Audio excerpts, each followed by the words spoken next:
Hello everyone, कैसे हैं आप लोग और कैसी चल रही है आपकी पढ़ाई। आई होप बढ़िया चल रही होगी। So my name is Shweta and currently I am a second year BSc nursing student in government medical college Jalaun. And आज की वीडियो में हम डिस्कस करने वाले हैं कि आप लोग कैसे पढ़ाई कर सकते हैं। अभी से लास्ट के 2 मंथ बचे हुए हैं आपके पास, अभी 2 मंथ्स भी नहीं बोल सकते हैं हम।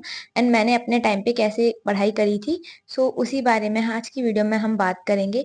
एंड जिन लोगों को सीनेट के बारे में नहीं पता है तो सीनेट के बारे में भी हम थोड़ा सा डिस्कस करेंगे। सीनेट क्या है? सीनेट आपका कॉमन नर्सिंग एंट्रेंस टेस्ट है जो कि एवीबीएमयू यूनिवर्सिटी कंडक्ट कराती है, जिसके थ्रू आपको यूपी में जितने भी गवर्नमेंट कॉलेज हैं उनमें एडमिशन मिलता है बीएससी नर्सिंग के लिए, गवर्नमेंट और प्राइवेट कॉलेज। ठीक है, और इस बार पेपर का पैटर्न चेंज हुआ है। पहले आपसे 200 क्वेश्चन पूछे जाते थे, इस बार आपसे 120 क्वेश्चन पूछे जाएंगे।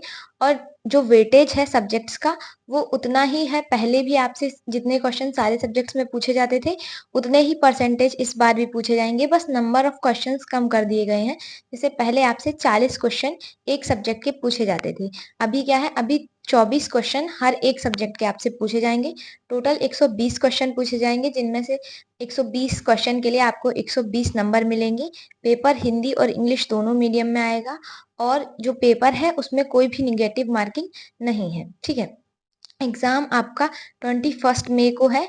एक वीडियो में काफी बच्चे कंफ्यूज हो रहे थे कि 11 जून को है कि 21 मई को है, तो वहां पे गलती से वो थंबनेल गलत एडिट हो गया था।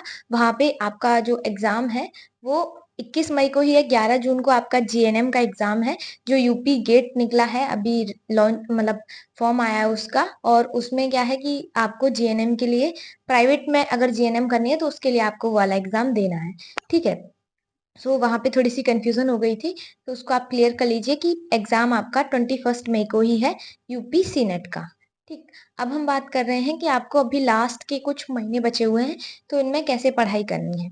देखो, अभी ज्यादा परेशान होने की जरूरत नहीं है। पहले आप लोग अच्छे से सिलेबस को समझ लो। सिलेबस में आपका जो फॉर्मेशन ब्राउजर, उसमें आपका लिखा है इंटरमीडिएट। इंटरमीडिएट का मतलब है आपका 11th प्लस 12th दोनों का पूछा जाएगा, जो 11th का फिजिक्स केमिस्ट्री बायोलॉजी और 12th का फिजिक्स केमिस्ट्री बायोलॉजी। और इंग्लिश ग्रामर भी आपका 11th एंड 12th का पूछा जाएगा। फिर नर्सिंग एप्टीट्यूड, जिसमें आपसे बेसिक नर्सिंग के क्वेश्चन और कुछ साइंस के क्वेश्चन पूछे जाते हैं, science in the sense biology के क्वेश्चन। ठीक है, आपको सबसे पहले मैं बात कर रही हूँ फिजिक्स की, क्योंकि फिजिक्स में स्टूडेंट्स ज्यादा डर रहे हैं और मेन प्रॉब्लम जो है फिजिक्स की ही है सबको। तो फिजिक्स में आप अभी ध्यान दो, जो इम्पोर्टेंट चैप्टर्स हैं जो ज्यादा वेटेज कवर करते हैं आपके। जैसे आपका एक चैप्टर है जो काफी सिंपल है, यूनिट एंड डायमेंशन। उससे 2 से 3 क्वेश्चन हर बार पूछे जाते हैं। अभी तक 3 बार एग्जाम हो चुका है सीनेट का, एंड उसमें से क्वेश्चन आता ही आता है। फिर आपका एक चैप्टर है वेक्टर, उसमें से भी क्वेश्चन आता ही आता है, उसमें से भी आपका 1 से 2 क्वेश्चन पूछा जाता है। फिर एक चैप्टर है आपका वेव्स। वेव्स जो कि काफी ज्यादा थ्योरेटिकल चैप्टर है, तो उसमें से भी काफी क्वेश्चन आते हैं। एक चैप्टर है आपका जिसमें आप लेंस लेंस वाला कोई चैप्टर है, तो उसमें से भी काफी क्वेश्चन आते हैं। तो जो आपके थ्योरी पोर्शन वाले चैप्टर हैं जैसे कि फिजिक्स में, उनको आप ज्यादा कवर करो, क्योंकि क्वेश्चन थ्योरेटिकल पोर्शन आता है। और इस बार क्या है कि आपका पेपर पैटर्न थोड़ा सा अपडेट हुआ है, जैसे कि मैंने आपको स्टार्टिंग में ही बताया है। तो हो सकता है कि पेपर का लेवल वो थोड़ा सा अपडेट करें। थोड़ा सा मतलब थोड़ा सा ही, क्योंकि ज्यादा नहीं करेंगे मेरे हिसाब से, क्योंकि पेपर आपका जो है वो स्टेट लेवल का है और उससे ज्यादा टफ जो है क्वेश्चन आते भी नहीं है। बाकी के जो स्टेट लेवल के एग्जाम होते हैं, जो आपके यूपी को छोड़ के, जैसे आपका राजस्थान का एग्जाम होता है, उसके बाद आपका उत्तराखंड का एग्जाम होता है, तो उसमें आपके नीट लेवल के क्वेश्चन नहीं पूछे जाएंगे। बेसिक लेवल से थोड़ा अपडेट कर सकते हैं, पर ऐसा नहीं है कि बहुत ही ज्यादा वो टफ क्वेश्चन पूछेंगे। तो आप लोगों को बेसिक से मॉडरेट तक ही पढ़ना है। बहुत ज्यादा टफ पढ़ने के चक्कर में मत पड़िए, क्योंकि उतना टफ आपसे एग्जाम में पूछा नहीं जाता है। ठीक है, और रही बात केमिस्ट्री की, हाँ एक चीज और, फिजिक्स में आपको क्या करना है, जितने भी फॉर्मूलाज हैं उनको आप अच्छे से याद कर लीजिए। क्वेश्चन आपका मोस्ट प्रोबेबली जो पूछा जाएगा वो फॉर्मूला बेस्ड ही पूछा जाएगा, तो अगर आपको सारे फॉर्मूलाज याद होंगे तो आप उसको इजीली कर पाएंगे। ठीक है, और फॉर्मूला शीट अगर आपको चाहिए तो आप लोग टेलीग्राम चैनल से मतलब ले सकते हैं, वहां पे मैंने अपडेट कर रखी है सारे चैप्टर की फॉर्मूला शीट, और उसमें जो है इंपॉर्टेंट पॉइंट्स भी मेंशन है, तो आप लोग वो चेक कर सकते हैं। ठीक है। अब हम बात कर रहे हैं केमिस्ट्री की, तो केमिस्ट्री में आपको कैसे पढ़ना है? केमिस्ट्री में भी आपको जितना थ्योरी पोर्शन है, जो थ्योरी पोर्शन वाले चैप्टर्स हैं, उनको आप अच्छे से कवर कर लीजिए। उसमें थ्योरी पार्ट ज़्यादा जैसे कि आपके एग्ज़ाम में पूछा जाता है, तो आप लोग उसकी जो थ्योरी कवर कर रहे हैं, साथ के साथ उसकी क्वेश्चन प्रैक्टिस ज़रूर करिए, क्योंकि अभी आपके पास ज़्यादा टाइम नहीं बचा है, तो क्वेश्चन प्रैक्टिस बहुत ज़्यादा इंपॉर्टेंट है। अगर आप लोग क्वेश्चन प्रैक्टिस नहीं करेंगे, तो आपको नहीं आइडिया लग पाएगा कि एग्ज़ाम किस टाइप का पूछा जा रहा है, ठीक है? क्वेश्चन प्रैक्टिस साथ के साथ करनी है, और केमिस्ट्री में भी आपको फॉर्मूला जो है वो याद कर लेने हैं। जितने भी फिजिकल केमिस्ट्री के फॉर्मूला है, बेसिक फॉर्मूला है, वो आप पढ़ लीजिएगा। और उसमें एक दो टॉपिक्स ऐसे हैं जिनसे क्वेश्चन हर बार पूछा जाता है, जैसे कि आपका पीरियोडिक टेबल है, तो उसमें से कुछ एलिमेंट्स के ऊपर हर बारी क्वेश्चन पूछा जाता है। और आपका हाइब्रिडाइजेशन हो गया, उससे क्वेश्चन आता है। आईयूपीएसी नेमिंग, जो सिंपल सिंपल सी आईयूपीएसी नेमिंग है, छोटी छोटी, उससे आप लर्न कर लीजिए और सीख लीजिए, क्योंकि आईयूपीएसी नेमिंग भी आपसे पूछी जाती है कहीं ना कहीं, ठीक है। और जो केमिस्ट्री है उसमें आपको बहुत ज़्यादा टफ पढ़ने की ज़रूरत नहीं है, आपको बेसिक लेवल का ही पढ़ना है। बेसिक टू मॉडरेट आप पढ़ सकते हैं। किसी भी सब्जेक्ट में आपको बहुत डीप नहीं जाना है, क्योंकि उतना डीप आपके एग्जाम में नहीं पूछा जाएगा। और अभी आप ज़्यादा से ज़्यादा क्वेश्चन प्रैक्टिस कर सकते हैं, जितना कर सकते हैं कर लीजिए। और अगर आप चाहते हैं किसी टेस्ट सीरीज को ज्वाइन करना, तो आप टेस्ट सीरीज भी ज्वाइन कर सकते हैं। अभी तो काफ़ी सारी टेस्ट सीरीज अवेलेबल है, जैसे कि आपको विजय एजुकेशन की मिल जाएगी, उसके बाद भूषण साइंस की भी टेस्ट सीरीज है, और काफी टेस्ट सीरीज हैं अभी, जो तिवारी सर की भी टेस्ट सीरीज है, और एक एफएलटीएस से नाम से भी टेस्ट सीरीज है। तो मैंने सारी टेस्ट सीरीज नहीं देखी है, पर जो मैंने देखी है उसका मैं रिव्यू आपको बता सकती हूँ। एफएलटीएस वो वाली टेस्ट सीरीज मैंने देखी है, उसमें क्वेश्चंस जो है वो काफी सही है, और बाइलिंगुअल भी है, आपके पेपर पैटर्न के अकॉर्डिंग ही है। तो आप लोग वो वाली टेस्ट सीरीज परचेज कर सकते हैं, मतलब, और वो अफोर्डेबल भी है, ज़्यादा महंगी नहीं है। तो आप लोग उस वाली टेस्ट सीरीज के लिए जा सकते हैं।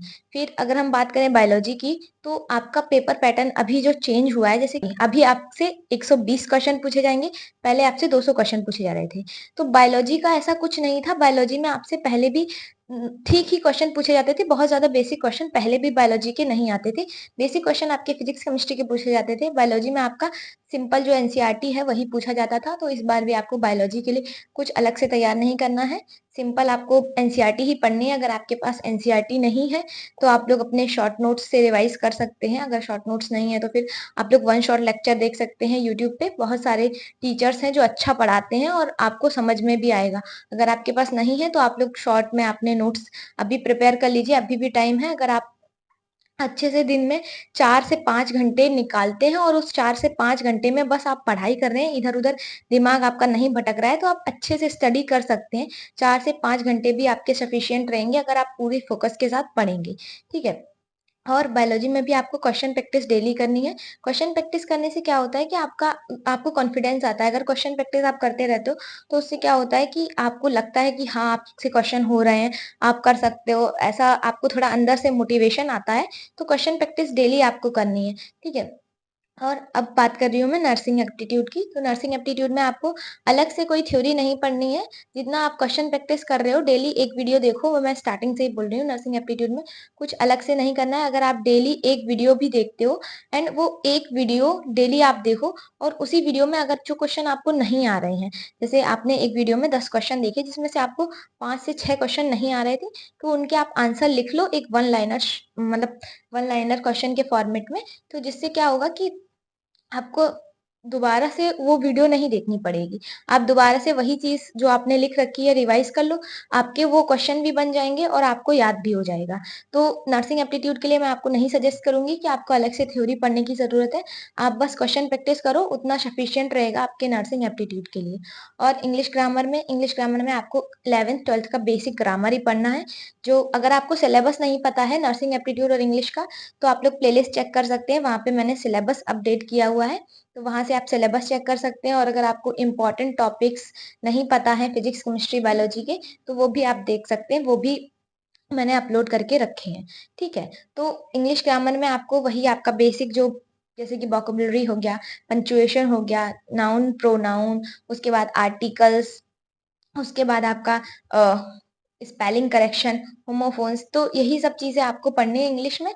इंग्लिश में कुछ अलग से नहीं पढ़ना है, जो 11th-12th का है, बस वही पढ़ लीजिए। अगर आपके पास कोई अलग से बुक नहीं है 11th-12th की, आपकी जो ग्रामर की बुक रहेगी, आप उससे प्रिपरेशन करिए और अगर आप अच्छे से पढ़ेंगे, तो आप अच्छा स्कोर कर पाएँगे। जैसे 24 क्वेश्चन पूछे जाते हैं, अगर आपने सारी चीज़ें अच्छे से पढ़ी होंगी, तो एटलीस्ट आप उसमें से 22 क्वेश्चन तो सही करके आओगे, ठीक है? और इतना ज़्यादा जो है अपना कॉन्फिडेंस लूज़ मत करो, अभी टाइम है, आप अच्छे से पढ़ सकते हो। अगर कहीं पे भी कोई भी प्रॉब्लम आ रही है, आप लोग पूछ लो, डिस्कस कर लो एंड अगर बुक का कन्फ्यूज़न है, तो आप लोग इस वीडियो में बता देना कि कौन-सी बुक के ऊपर आपको रिव्यू चाहिए, मैं उस बुक का रिव्यू आपको दे दूँगी नेक्स्ट वीडियो में एंड आपको बता भी दूँगी कि कौन-सी बुक सही रहेगी, अगर आपको परचेज़ करनी है तो। अगर नहीं करनी है, तो कोई फ़ोर्स नहीं है, आप यूट्यूब से पढ़ो, उतना भी सफिशिएंट है आपके लिए अगर आप अच्छे से पढ़ाई कर रहे हो तो।